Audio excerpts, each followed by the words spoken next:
ভাইয়ের কাছে আবারও এখানে চলে আসলাম আজকে। এর আগে তো আমাকে গাছ দিয়েছেন, জি তবে আমি গাছ রোপণ করেছি অনেক কিছু, তবে আমার অনেক গাছ দিয়েছেন।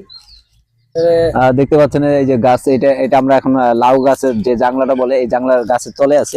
তো এখানে এটা জাম্বুরা গাছ আমাদের। তো এই জাম্বুরা গাছটি এখানে রোপণ করে নিবে, ভাইয়া রোপণ করতেছে অলরেডি। এখানে অনেক ময়লা আছে। এটা কি উলি পোকা নাকি? হ্যাঁ, উল্লি পোকার সমস্যা নাই। গাছের সমস্যা হবে না? না না, ঠিক আছে, আমি সমস্যা পানি নাই। দিয়ে দিব, সমস্যা না হলে কোনো সমস্যা হবে না। এইটাই একটু কষ্ট বেশি, মানে গাছের যত্নটা, পানি দেওয়া। মোটামুটি মানে আমি পানি মোটামুটি অনেক কিছু দিতেছি। জি জি।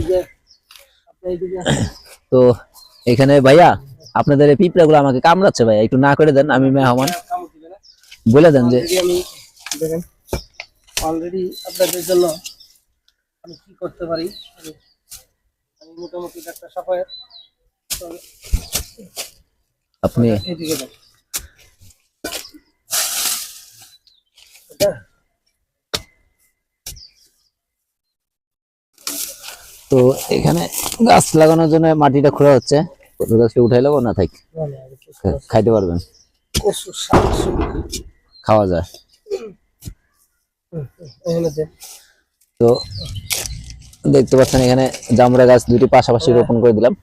আমার ডাক্তার সাফায়েত, তিনি এর আগেও গাছ রোপণ করেছে।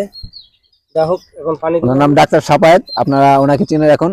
উনি বর্তমান ঢাকা শহরে কৃষকের মতন আর কি, কৃষকের মতন বলতে কৃষকই, হাঁস মুরগি সবই আছে। ওনার গরু ছাগল হাঁস মুরগি মানে এইখানেই সবই আছে। এটা ঢাকার আপনার ঢাকার সাভার উপজেলার মধ্যে।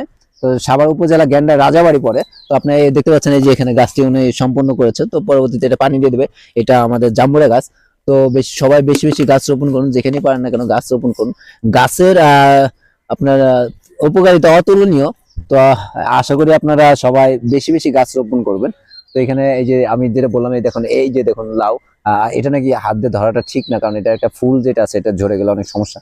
তো অনেক সুন্দর মাশাআল্লাহ হয়েছে। যে যে পরিমাণ ই করছে, আপনারা দেখতে পাচ্ছেন এই যে যে পরিমাণ ফুল আসছে, লাউ হয়েছে, অনেক সুন্দর হবে আশা করি। জাংলাটা রশি দিয়ে তার দিয়ে উনি অনেক সুন্দর করে, মানে ব্যস্ততার মাঝেও উনি এতটুকু কাজ করতেছে, এটা অনেক।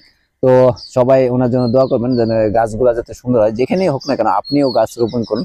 ওনার দেখা দেখি ওনার একটু জায়গা আছে দেখে এরকম করতেছে। ওই পাশে হয়তো ঘর বাড়ি করার চিন্তা ভাবনা আছে, বা একটা গোডাউন টাইপের, এই জন্য ওই পাশে আর গাছ রোপণ করলাম না, এই পাশে দিয়ে দিলাম। সবাই ভালো থাকুন, সুস্থ থাকুন, খোদা হাফেজ। গাছ লাগান। আসসালামু আলাইকুম।